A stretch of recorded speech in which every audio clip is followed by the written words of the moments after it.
bonsoir. Les élections départementales se tiennent les 20 et 27 juin prochains. Pour faire vivre la démocratie locale, France 3 organise dans chaque département des débats. Ce soir, place à la Corrèze. Sur ce plateau, avec moi, les principales et principaux chefs de file pour ces élections. Avant d'entendre leur ambition, leur programme ou encore leur désaccord, voyez tout d'abord cette présentation de la Corrèze en quelques chiffres.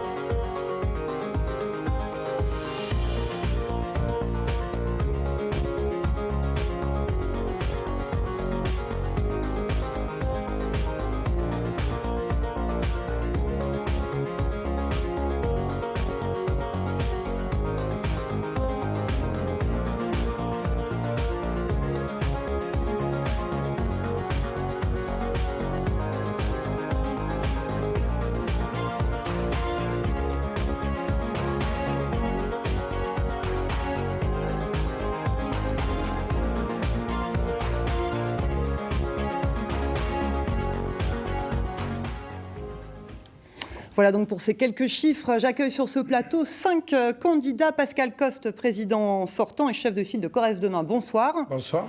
Bernard Combe pour Corrèze Ensemble, bonsoir. Bonsoir madame. Valérie Aloff pour le Rassemblement National, bonsoir. Bonsoir. Chloé Herzaft pour une équipe écologiste et citoyenne pour la Corrèze, bonsoir. Bonsoir. Et Martine Conti pour Corrèze en commun, bonsoir. Bonsoir. Alors, ces derniers mois ont forcément été marqués par l'épidémie de Covid-19. Pascal Coste, le département ressort-il renforcé de cette crise et a-t-elle plombé les comptes de la collectivité ? Alors, plomber, c'est pas le mot, mais c'est quand même 6 millions d'euros sur un budget de 243 millions. Donc, ça représente quand même une dépense forte. Par contre, le département, mais aussi les communes, à moindre mesure les régions, ressortent renforcées de cette crise parce qu'elles ont montré l'importance des collectivités locales face à la faible réactivité de ce gouvernement. Vous avez quand même dû faire face à un pic du demandeur de RSA avec une augmentation à un moment donné qui a atteint plus 12,5%. Alors l'impact, nous, c'est essentiellement sur le RSA, mais je pense que le plus grand service que l'on a rendu, c'était d'être capable d'aller chercher des masques à un moment où personne n'en avait, d'être capable, grâce à nos laboratoires départementaux d'analyse, de faire énormément de tests et de permettre de dépister la maladie, avec le Vaccibus de pouvoir être présent aussi sur la vaccination, en fait d'accompagner tout au long de cette crise les Corréziens dans leurs difficultés. Bernard Combe, il a bien géré le département, il a été à vos côtés par exemple aussi en tant que maire, il les a bien accompagnés, les collectivités locales ? Je crois que le conseil départemental a été à la hauteur des enjeux de cette crise pandémique très forte, surtout face aux décisions erratiques, parfois d'ailleurs absence de décision de l'État.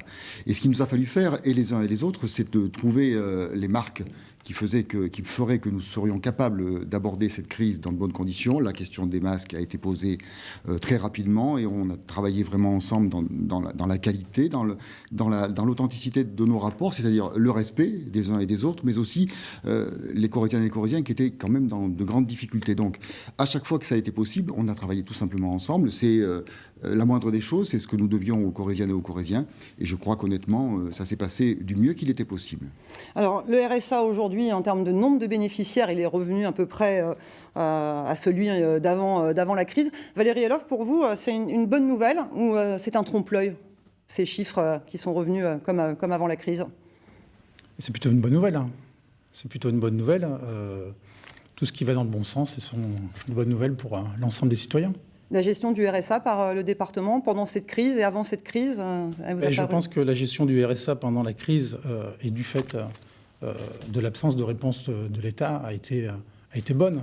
Et je rejoins en cela les propos de M. Coste et M. Combe par rapport à cette gestion qui a été délaissée par l'État et qui a été mis les collectivités locales face à leurs responsabilités. Et je les en félicite. Martine Conti, tant qu'on est sur la question du RSA, vous plaidez pour un RSA pour les jeunes majeurs.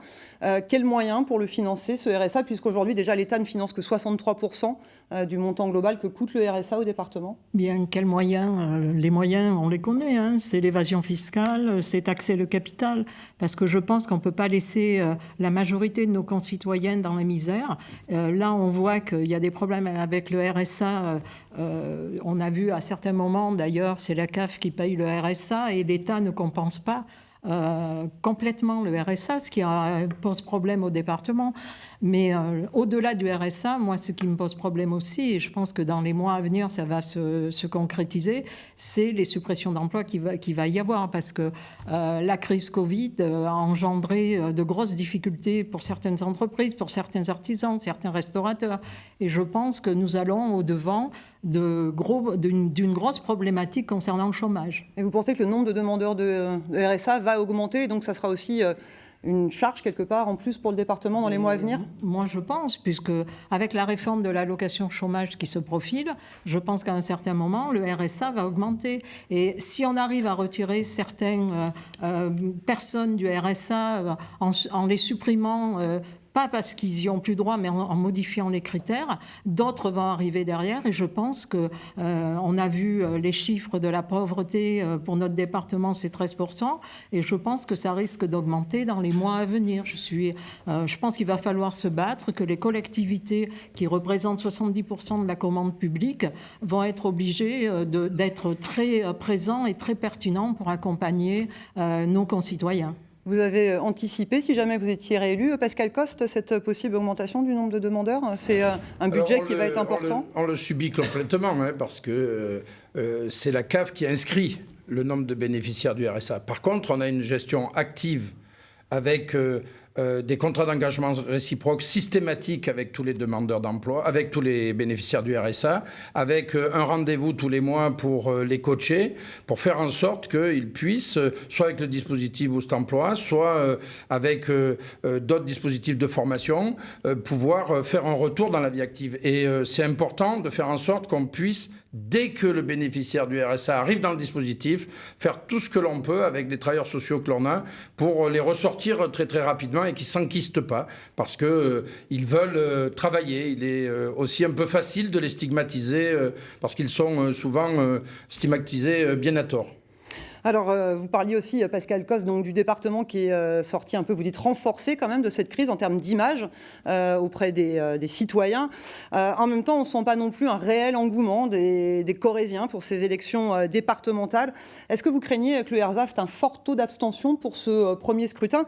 Et vous dites qu'il faut redonner envie aux citoyens. Comment vous faites et qu'est-ce que vous voulez dire par là? Oui, on est très inquiet, mais tout le monde est très inquiet. Après, c'est quelque chose d'ancien. C'est le fait de s'abstenir au fur et à mesure des années. On voit que ça continue. Après, je pense que ça s'explique. On doit absolument envisager la politique autrement, des deux côtés d'ailleurs, du côté des électeurs et de celui ou celle qui se présente. C'est indispensable. Il faut absolument donner envie de s'investir, de se sentir... Mais qu'est-ce qui ne va pas aujourd'hui? Qu'est-ce qui fait que le citoyen ne se sent pas justement concerné par l'action du département, par ces élections? D'abord, c'est trop loin, dans tous les sens du terme. C'est pas évident du tout pour le département de communiquer sur ce qu'il fait, sur ce qu'il est. Les Français, les Corréziens, les Corréziennes, la plupart, l'écrasante majorité, on ne sait pas trop ce que c'est qu'un département, à quoi ça sert. Ça, c'est sur le volet de la communication, mais d'abord et avant tout sur le volet du terrain. C'est une démarche globale. Ça ne doit pas être loin, là-bas, au Conseil. Ça doit être vraiment de la présence en continu auprès des Corréziens et des Corréziennes. Alors, c'est-à-dire plus sur le terrain, oui, Martine Conti, oui. Vous savez que vous prenez, vous aussi, une autre forme de gouvernance? Oui, tout à fait. Moi, je veux dire aussi que le problème du département, c'est le fait qu'on lui a enlevé sa compétence générale. La loi NOTRe, vous savez très bien que le Parti communiste n'a pas voté pour la loi NOTRe, elle a voté contre.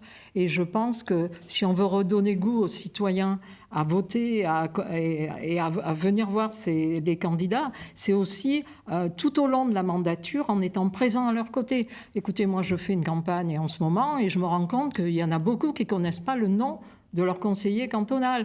Donc ça pose problème. Alors vous parlez de la loi NOTRe qui notamment... faire des réunions avec les gens continuellement durant toute la mandature, les intéresser à la vie du département ou de la cité selon les cas. Vous, Valérie Eloff, vous souhaitez aussi que la voix du département, elle porte plus loin pour être entendue, c'est-à-dire jusqu'où vous voudriez qu'elle porte cette voix? Mais déjà, jusqu'aux frontières du département. Et par rapport à l'abstention, moi, je constate qu'en étant sur le terrain, quotidiennement, c'est quand même le contexte sanitaire qui écrase tout. Certes, il commence à y avoir l'idée des élections qui arrivent, mais le contexte sanitaire a beaucoup écrasé l'actualité. Et on a pu voir également qu'il se posait la question de savoir si le scrutin allait avoir lieu. Fort heureusement, oui. Et on est content d'aller devant les urnes, enfin, pour renouveler l'Assemblée. Mais ce que vous me disiez aussi, c'est que ce qui est important pour vous, c'est que la voix du département, elle porte au niveau de la région Nouvelle-Aquitaine, c'est ça aussi qui compte ? Oui, parce qu'on ne peut pas occulter la double élection. Hein. Nous avons en même temps que le scrutin départemental, le scrutin régional. Vous êtes d'ailleurs tête de liste pour le Rassemblement national en Corrèze pour ces élections régionales. Pas le seul ici présent d'ailleurs. Par rapport à ça, il faut avoir une action pour le département et également au point de vue de la région. C'est important parce que je pense que les deux collectivités travaillent de concert pour développer, et on peut voir qu'il y a des interactivités entre la région, le département, les communautés de communes et les communes, bien entendu. Alors vous le disiez, Pascal Coste, vous aussi, vous êtes tête de liste pour ces élections régionales en Corrèze. Si jamais vous étiez élu, vous allez faire comment ? Il va falloir partager votre temps entre la région, le département, alors que vous y consacriez pleinement jusqu'à présent ? C'est vrai que le temps qu'on passe à Bordeaux aujourd'hui sera quasiment le même en étant conseiller régional ou pas. L'avantage, c'est que ça permettra d'être sur tous les dossiers et de faire en sorte de pouvoir porter cette Corrèze et de pouvoir aller chercher aussi l'argent qui est nécessaire pour mener les projets. Je prends simplement l'exemple de la fibre. Quand on dit le département c'est loin, il faut qu'il aille jusqu'au bout de ses frontières. Eh bien, c'est ce que l'on a fait lorsqu'on met une terminaison qui va chez chacun d'entre nous, qu'on commence par les territoires les plus ruraux, ceux qui ont ce sentiment d'abandon, qu'on va chercher pour cela 45 millions d'euros au président de région. C'est une capacité à porter le dossier et à arracher. Les Corréziens sont 240 000 habitants sur 6 millions de néo-aquitains. On est 4% de la population, 2% de l'économie. On représentera que 4% des élus et amener des élus de poids, pas que sur la bascule d'ailleurs, mais amener des élus de poids qui ont aussi le poids de l'exécutif départemental, ça permet de dealer sur un certain nombre de dossiers et de ramener aussi la région en proximité du département. Bernard Combe, cette loi NOTRe, vous l'avez bien suivie. C'est un peu l'alpha et l'oméga de ce qui pourrait ne pas aller aujourd'hui, que ce soit au niveau de ces cantons, effectivement, qui sont devenus parfois très très grands, avec des contours peut-être mal connus aujourd'hui des Corréziens eux-mêmes, et puis cette grande région qui est la Nouvelle-Aquitaine, qui peut faire que les Corréziens se sentent loin et oubliés depuis Bordeaux ? Je ne sais pas, je crois que la loi NOTRe, elle a eu pour mérite de clarifier les compétences, parce que c'est bien beau de parler de compétences générales, c'est vrai qu'elles peuvent s'appliquer, qu'à un moment donné, si vous voulez, pour les Françaises et les Français, les Corréziennes, les Corréziens, les tuilistes, à un moment donné, c'est qui fait quoi ? Et faire bien ce qui nous revient, c'est quand même là l'essentiel. C'est-à-dire que la loi NOTRe, elle a clarifié. Et moi, je reviens sur la position de nos deux candidats qui sont à la fois en briguer une tête de liste au régional, départemental et au départemental. Je trouve ça tout à fait discutable. Moi, pour ma part, en tant que maire, je n'ai pas souhaité que le conseiller régional soit aussi adjoint au maire. Je pense qu'à un moment donné, il faut faire bien ce qui nous revient. Je suis ferme là-dessus. Et je pense sincèrement que le poids politique de Pascal Coste, quel que soit le cas de figure, est suffisant pour aller discuter les projets. D'ailleurs, il n'a pas eu besoin de ça. Il n'a pas eu besoin de ça pour justement obtenir de la région une très très forte aide concernant la fibre. Sur les 157 millions, vous en avez eu près de 50. Donc, vous voyez, c'est pas le sujet. Je crois que sincèrement, il n'est pas bon de mélanger ces deux scrutins. Maintenant, Pascal Coste a souhaité faire ce pari. Il a parlé à un moment donné d'être conseiller spécial du futur président LR de la région Aquitaine. Je crois que ça n'arrivera pas, en toute objectivité. Les sondages sont assez clairs là-dessus. Mais en tout cas, je crois que ce ne serait pas une bonne solution. Le département, c'est lourd, c'est important, c'est compliqué. Et il faut travailler avec les communes, avec les EPCI, avec les collectivités. Vous-même, vous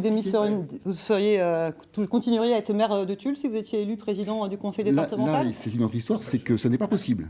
On ne peut pas être... Oui, alors deux mandats exécutifs... Non, mais moi, je voudrais juste rajouter et rappeler à Bernard Combe qu'il est bien maire de Tulle et aussi conseiller départemental. Et qui manque pas... du canton de Tulle. Oui, mais qui manque pas... C'est exactement la même échelle. Qui manque pas une occasion pour venir sur chacune des délibérations chercher ce qui peut être bien pour son canton. Donc c'est exactement le même sujet avec la région.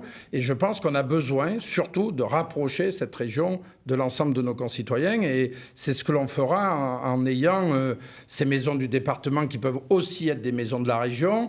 Et on a beaucoup de politiques qui sont aujourd'hui identiques et sur lesquels, notamment sur la formation, où on a besoin justement de proximité avec la région.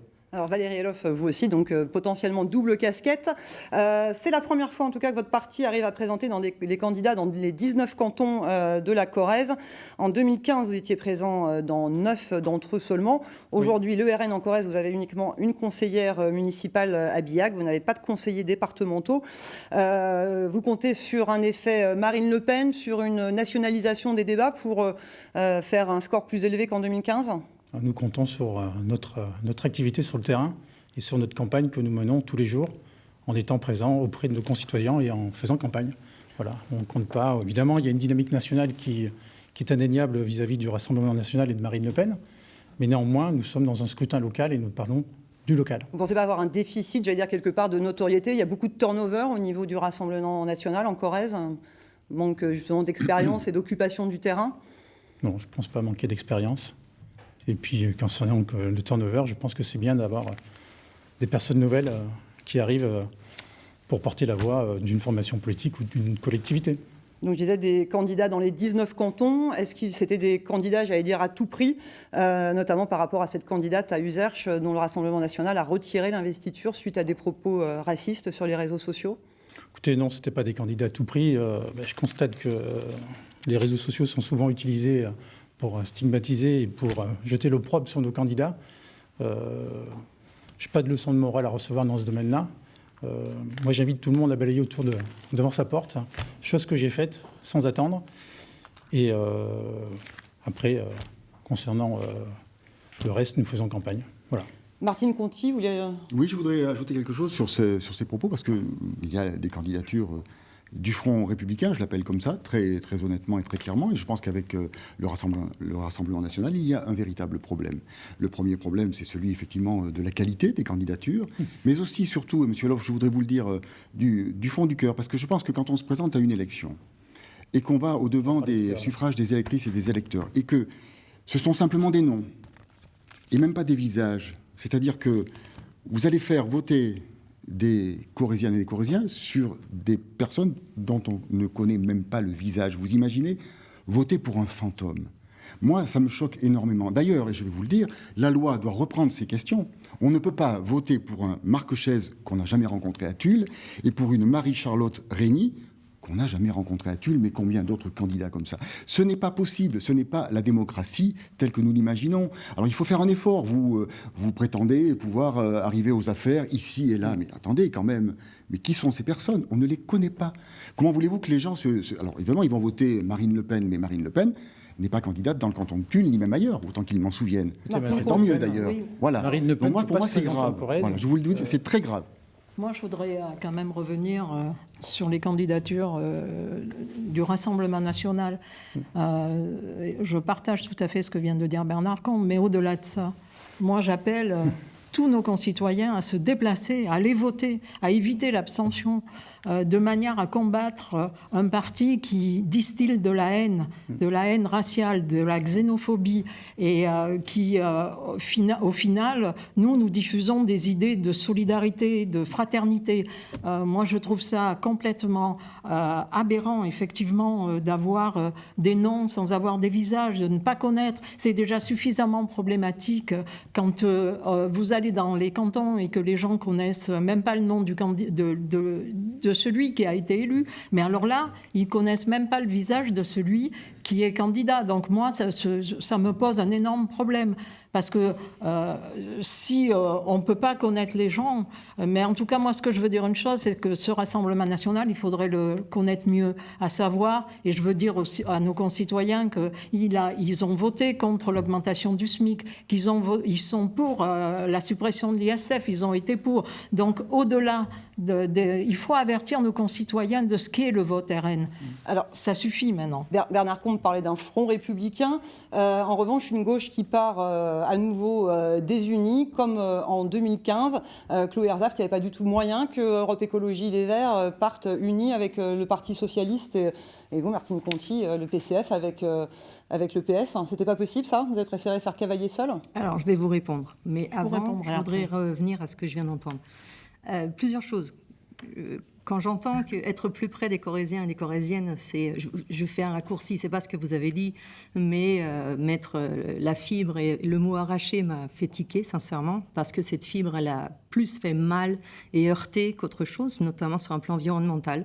On y reviendra après là-dessus, si vous voulez bien, Madame Herzog, parce que c'est prévu au cours du débat. Surtout le mot arraché, quoi. Voilà. Donc, donner envie aux Corréziens et aux Corréziennes, c'est quelque chose de beaucoup plus profond. C'est un état d'esprit, c'est une intention, c'est un comportement. Ça dépasse largement les mesures, les délibérations. Quand je parle de présence, c'est pas seulement faire du terrain. On doit sentir qu'on est profondément investi, profondément concerné par ce que les gens vivent et aussi par rapport aux vivants. Si on commence à déconnecter, c'est qu'on n'est pas... Ces citoyens, pour qu'ils se sentent effectivement concernés, notamment par ces élections, est-ce qu'une gauche unie, ça leur aurait pas plus donné envie d'aller voter qu'une gauche qui ne part pas Évidemment, c'est évident. Alors, quelques faits.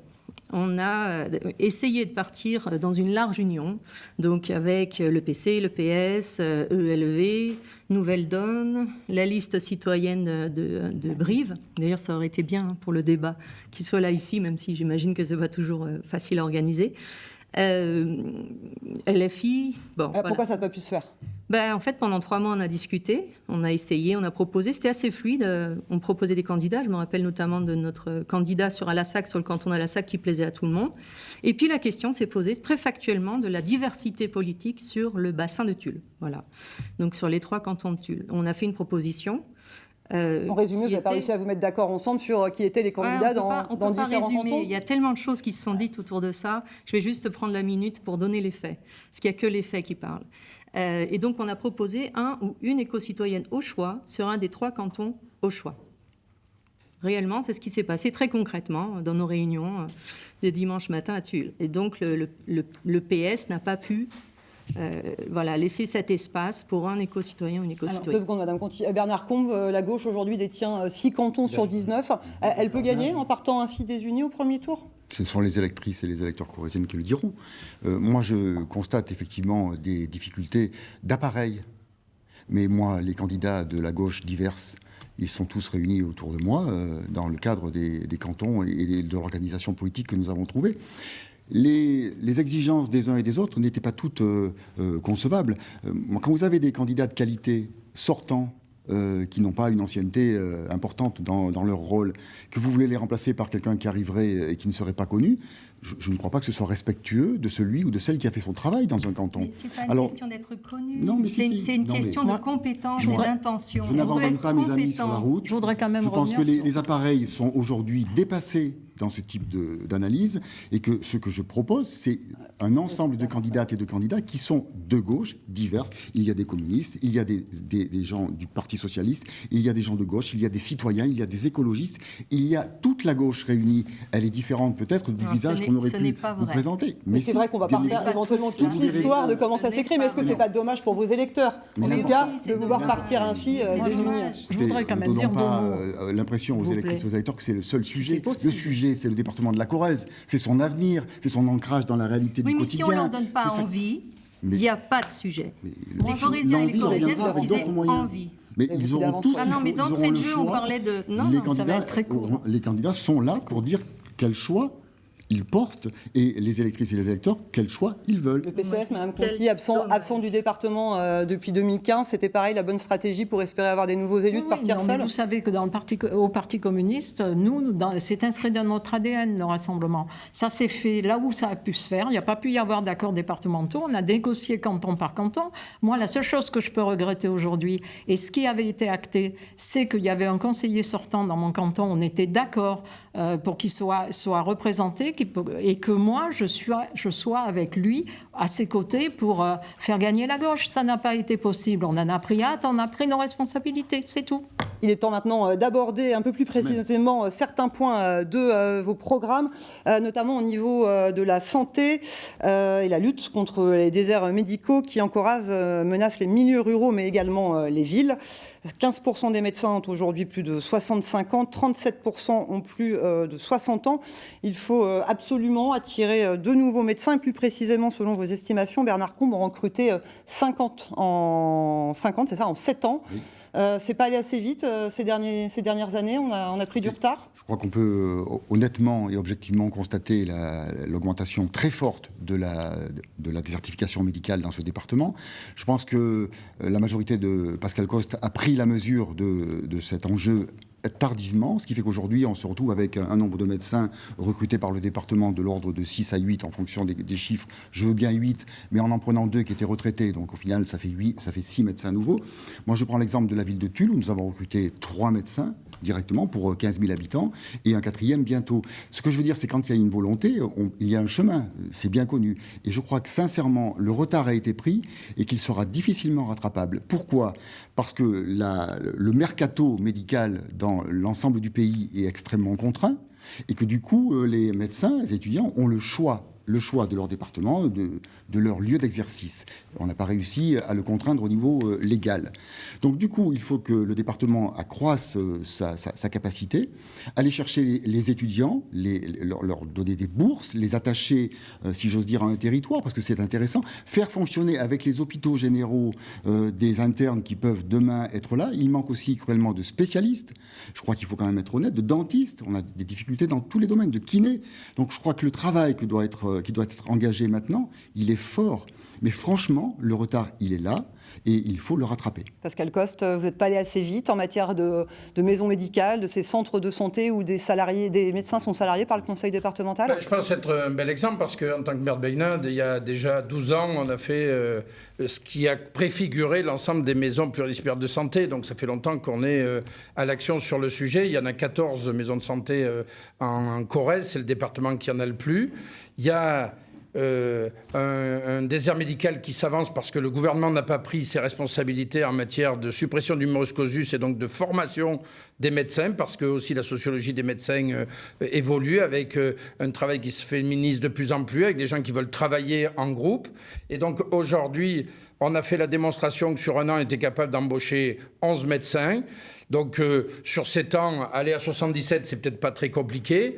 C'est poursuivre la trajectoire qui est la nôtre aujourd'hui. Et je dirais que 50, ça suffit pas. Vous avez dit vous-même 37% des 312 médecins. Ça veut dire 120 médecins à renouveler. Et en Corrèze, il y a encore 15% de gens qui n'ont pas de médecin traitant. Ça veut dire qu'il faut en trouver 120 à 150. Et le salariat, par le conseil départemental, par les collectivités, c'est vraiment ce qui attire le plus aujourd'hui? Après les maisons de santé, qui est un des sujets, on a une autre corde à notre arc qui sont la capacité de les salariés. Et on en a une troisième, c'est de faire en sorte que l'on puisse, et ça c'est une proposition concrète que nous formulons, avoir entre 5 et 10 Corréziens qui puissent être retenus de plus à la faculté chaque année, à Limoges, parce que ce n'était pas le cas avec le numerus clausus, pour qu'on puisse dans 7 ans en avoir quelques-uns. Mais ça ne va pas encore assez vite. Ça veut dire que dès la 4e année, nous allons former aussi des médecins maîtres de stage. Il n'y en a que 47 aujourd'hui en Corrèze.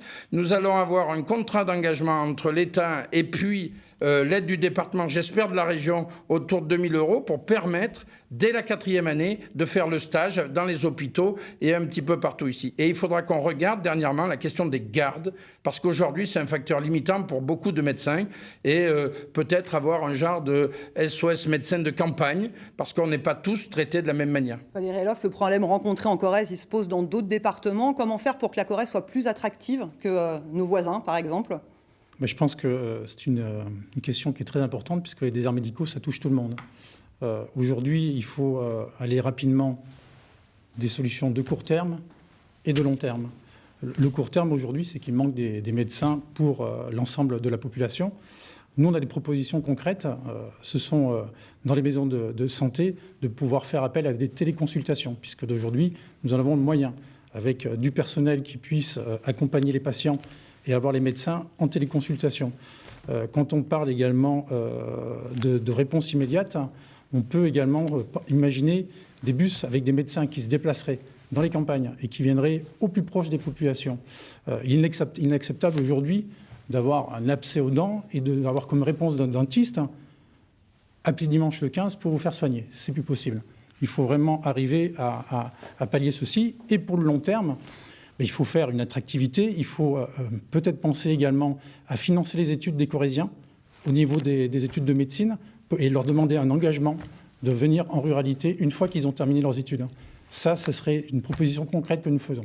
Alors, refaire venir des médecins en Corrèze, c'est un enjeu. Faire revenir encore plus d'emplois en milieu rural également, c'est un des points de votre programme, Valérie Aloff. Comment vous faites pour refaire venir de l'emploi en milieu rural ? Mais déjà, il faut, je crois, arrêter de penser et de mettre en place des politiques de libre-échange. Il faut passer à du juste échange.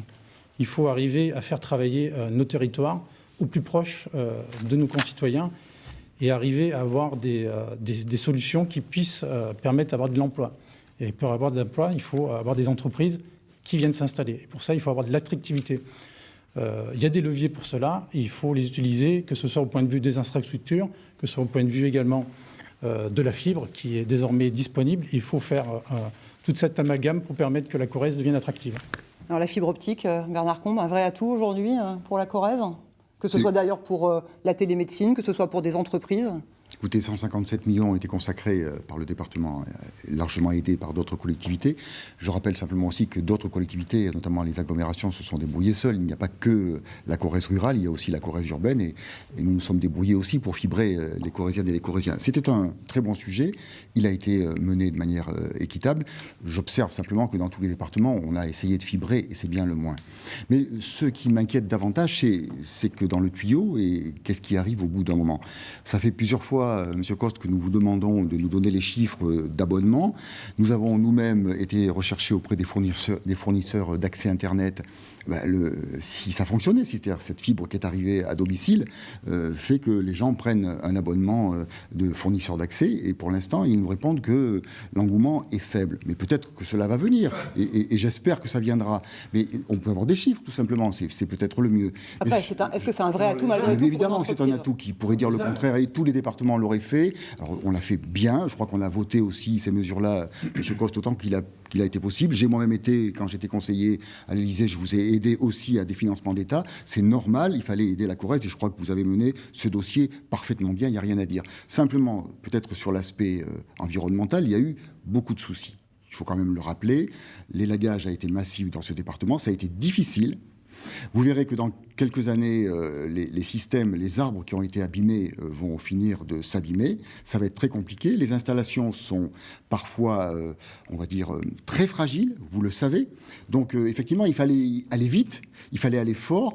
Mais je crois qu'à un moment donné, dans la démocratie qui est la nôtre aujourd'hui, et ça, il faudra le changer. D'une manière ou d'une autre, qui que ce soit qui arrive demain au département. On ne peut plus travailler comme ça en isolant le citoyen des décisions qu'on prend. Alors on vote pour un programme et ensuite ça n'aurait plus d'importance de savoir comment on l'applique. Eh bien non, c'est quelque chose qui ne doit plus arriver. Nous allons lancer à travers nos conseillers départementaux élus des conseils citoyens, des conseils locaux citoyens pour s'emparer de toutes ces problématiques. Parce que c'est pour ça que les gens ne vont pas voter. Ils ne s'approprient plus les décisions. Ils disent bon, on vous a élu, vous avez un programme, vous n'avez qu'à l'appliquer. Bon, non, ça ne suffit pas aujourd'hui, c'est pas possible. Alors la fibre, elle sera là. Mais j'aimerais qu'on parle aussi de la fibre dans les collèges. Je voudrais qu'on parle des usages numériques des collèges. Voilà, parce que ça, c'est important. Parce qu'une chose est de fibrer le territoire, une autre est de savoir si on s'empare de ce sujet au plan de la fracture numérique. Herzog, je reviendrai vers vous. Juste réponse de Pascal Coste sur cette fibre avec, en gros, rien au bout, les personnes qui ne prennent pas d'abonnement. Je n'ai pas dit rien. Ça, c'est de la malhonnêteté intellectuelle. On est parfois habitué, même si on a un peu changé les comportements dans l'Assemblée départementale. La réalité, elle est que, parce que nous avons fait le choix de commencer par la ruralité dans le déploiement, ceux qui n'avaient pas de débit, on est, contrairement à ce qui se passe à Tulle et en ville, pas à 2-3% de raccordement au bout d'un an, on est à 30%. Les chiffres, ils sont aujourd'hui connus. C'est 1 sur 3 qui s'est raccordé au bout de 6 mois. Donc la réalité, elle est connue. C'est notre service public de la fibre, parce que ça aussi, on n'en parle pas. On a créé un service public, c'est-à-dire que chaque fois qu'une box, on paye son abonnement tous les mois, sur les 30 € que ça coûte, il y a 13,40 € qui reviennent au service public. Oui, des élus qui ont su créer un service public, des élus qui ont su, quand on parle d'avenir et se projeter, faire en sorte qu'il y ait une recette qui va venir à la fois pour améliorer le réseau quand il y en aura besoin, mais surtout pour pallier aux insuffisances des crédits d'État. Parce que le quoi qu'il en coûte, on va savoir tous ce qui nous en coûte, chacun dans nos foyers, mais aussi au niveau des collectivités. Et quand François Hollande a fait une coupe sombre sur l'ensemble des crédits dans le cadre de la loi NOTRe de dotation globale de fonctionnement, c'est 13 millions d'euros de moins pour le département. Eh bien, la ressource, on va l'avoir avec ce service public de la fibre, parce qu'on va être capable de générer aussi un flux financier. Donc l'adaptation de ce département, elle dépasse simplement notre programme. Elle est aussi avoir une vision structurelle sur les énergies renouvelables, sur un certain nombre d'investissements stratégiques. Et si les gens vont plus voter, c'est aussi parce qu'il n'y a plus le respect de la parole publique. Et on s'est engagé pendant tout ce mandat, aussi bien sur les finances, baisse du fonctionnement, baisse de la dette, augmentation de l'investissement, pas d'augmentation d'impôts, ce que aucun exécutif n'a fait depuis le début, depuis que le département existe. C'est-à-dire le respect de la parole donnée, ça doit permettre de lutter contre ceux qui sont un peu égarés et qui seraient tentés par les extrêmes et de faire en sorte qu'on renoue le citoyen aussi avec la politique. Même s'il faut des comités citoyens, même s'il faut des espaces pour pouvoir discuter comme on fait tous les ans au travers des réunions cantonales. Chloé Hersaft, la fibre pour faire venir des entreprises, c'est bien, mais vous dites aussi qu'on peut relocaliser de l'emploi avec les filières locales. Absolument, oui. C'est même le principal levier. L'écologie et la citoyenneté, elles ont pour racine, c'est une racine commune qui est l'humain et le vivant. Il faut partir des spécificités du territoire, il faut partir des habitants, il faut aller les écouter, il faut savoir ce qu'ils ont envie de faire. C'est pareil pour les médecins d'ailleurs. On peut mettre en place encore une fois plein de mesures et même aller donner des subventions à des étudiants. Même si je trouve que c'est logique, mais dommage de leur demander de rester après pendant 5 ans. C'est long, 5 ans pour un jeune. C'est pas super évident. Mais par contre, c'est pas inutile. Néanmoins, les filières, elles sont toutes inventées. Dans notre malheur, notamment sur le plan environnemental, on a cette chance qu'en conséquence, tout est à faire. Il faut relocaliser, mais il faut aussi développer toutes les filières susceptibles de développer le département. Par exemple, sur le plan agricole, le simple fait, je mets simple parce que c'est très dur à faire, de mettre du bio et local dans les cantines des collèges. Parce que le collège, voilà, ça fait partie des compétences du département. Rien que ça, c'est difficile à porter. Et rien que ça, c'est fort pourvoyeur d'emploi. Pas que dans l'agriculture. Il faut aussi conditionner les produits, il faut les distribuer. Et on en profite aussi pour générer de nouveaux espaces de vente, au direct ou de façon indirecte. C'est toute une économie locale pour laquelle le département peut et même doit, selon nous, devenir une sorte de coordinateur. Il doit avoir une vision d'ensemble qui part de la base, à la fois des spécificités du territoire, par exemple sur ses patrimoines matériels, immatériels, verts, qu'est-ce qui pousse bien ici en fonction des problèmes d'eau qu'on va avoir. Il faut vraiment faire les choses de façon pas du tout standardisée, mais au contraire qui part vraiment de la base. Et quant aux habitants, par exemple, les médecins, c'est pareil, c'est la même logique. Il faut aller dans telle ville, voir ce qu'il y a comme envie sur place. Est-ce qu'il y a déjà des cabinets de médecins? Quelles sont leurs difficultés? Faire de la réponse au cas par cas, faire un ensemble de réponses. Par exemple, donner envie aux étudiants, mais il faut aussi aller aider les médecins qui sont en difficulté. Il y a des cabinets qui existent déjà. C'est pas la peine d'en reconstruire un. Et il peut y avoir 2 médecins qui s'en vont. Je vous le dis d'expérience, c'est sur le terrain. Il y en a un dernier qui reste. Et ce dernier, il est en difficulté puisqu'il est tout seul pour avoir, je ne sais pas moi, une secrétaire, du secrétariat. Là, il pourrait y avoir provisoirement une aide à ce secrétariat, le temps de réussir à attirer. C'est la proposition qu'on fait avec le centre Corée Santé et l'extension du secrétariat qui existe aujourd'hui auprès des médecins. Il faut déstandardiser. Il faut faire du cas par cas et de l'écoute. Pour appeler les médecins. Pour en venir, il faut générer de l'emploi quand même. De téléphonie. Martine Conti, on fait comment pour conserver déjà aussi l'emploi, l'industrie en Corrèze? Question d'ailleurs en même temps pour vous, messieurs. Quand on voit BorgWarner qui ferme, le département peut faire quelque chose dans ce cas-là. Mais d'abord, Madame Conti, comment on fait pour garder l'emploi, l'industrie en Corrèze? Eh bien, je pense que déjà, il faut effectivement aider les TPE et les PME qui sont générateurs d'emplois et surtout faire des emplois qui sont non délocalisables. On voit que dans notre pays, et comme en Corrèze, l'industrie est en grande difficulté et qu'on est très, très, très dépendant des pays étrangers. On l'a vu dans la crise Covid avec l'industrie pharmaceutique. Et pourtant, on a des talents dans nos territoires.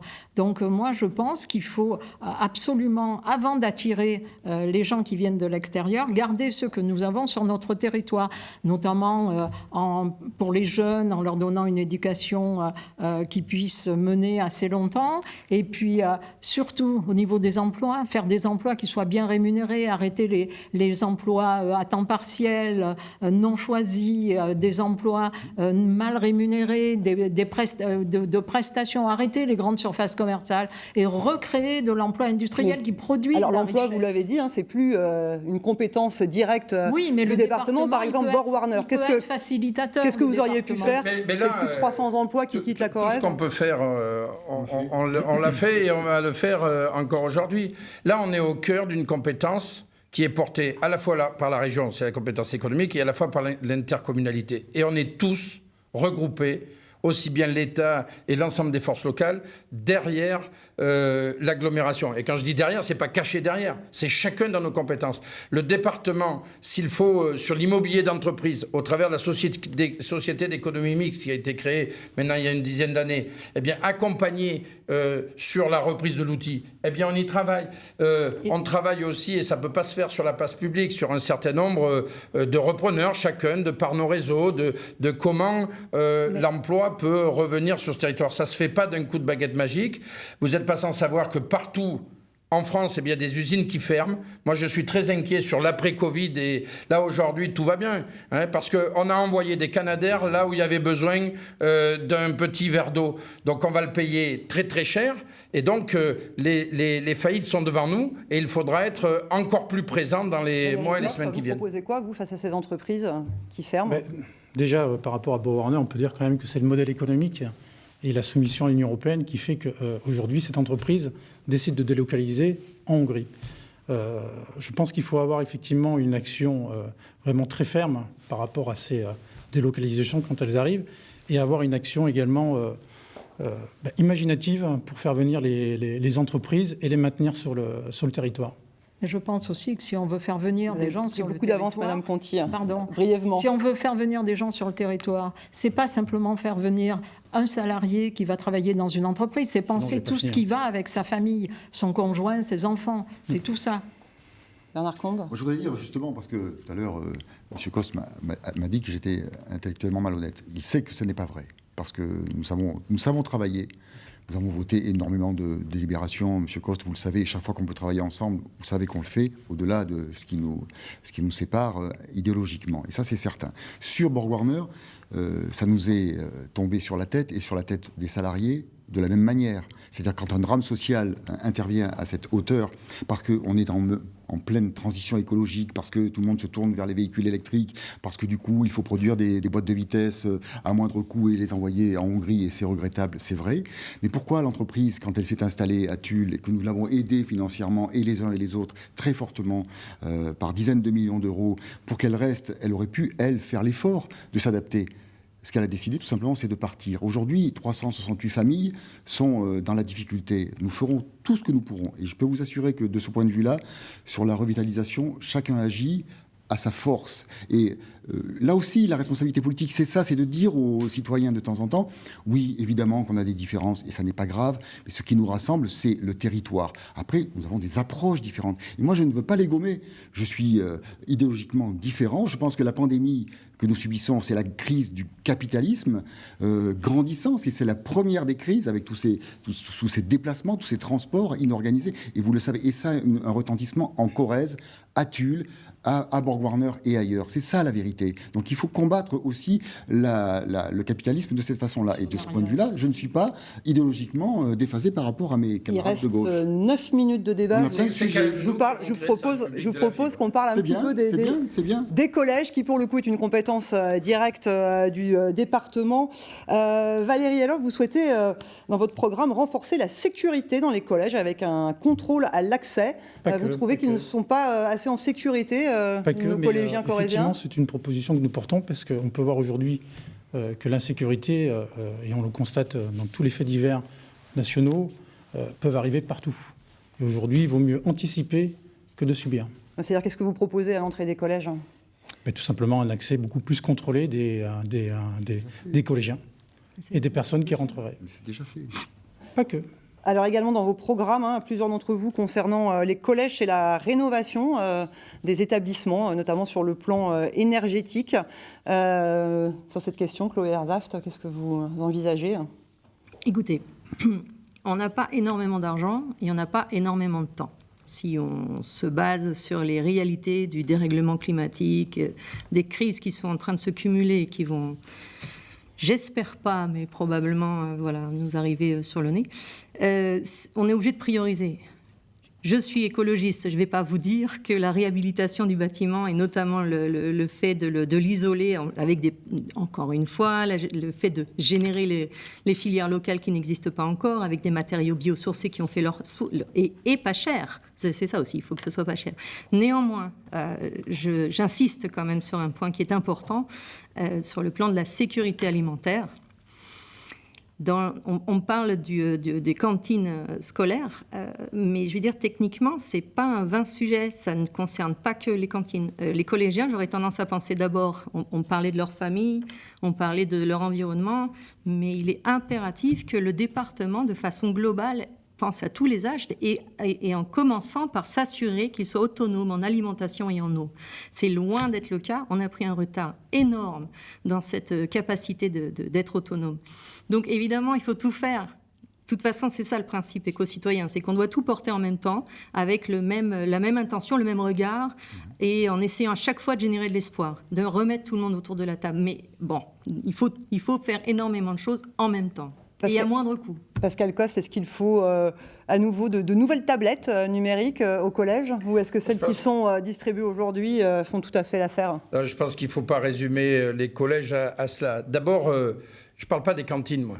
Je parle des restaurants scolaires. Et ce que je souhaite, c'est que nos personnels, nos cuisiniers et toute fassent partie de la communauté éducative. Et je lance un appel à l'éducation nationale pour qu'on les respecte aussi. Parce que le changement qu'appelle Chloé Hersaft, elle passe aussi par l'éducation et par les enfants, comme on le fait sur le tri.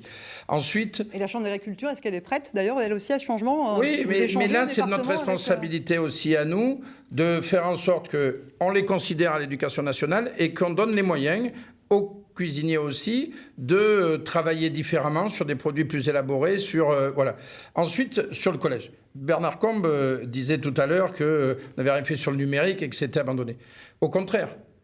On avait l'ordi family, c'est-à-dire l'iPad pour chaque famille. C'était un sujet, pourquoi pas, très bien, où on faisait plus de ludique que d'éducation. Ensuite, nous sommes arrivés en 2015 sans avoir promis ces iPads pour tous. Et on a fait quoi? On a fait en sorte que chaque collège soit connecté. Parce que si on branchait toutes les tablettes en même temps, il n'y avait rien. Elles ont eu la fibre en 2016 et les derniers en 2017. Ensuite, mis l'ensemble du Wi-Fi, ainsi de suite, pour avoir. Donc, on a refait toutes les salles informatiques. Ça veut dire qu'on a donné les moyens aux enseignants de travailler.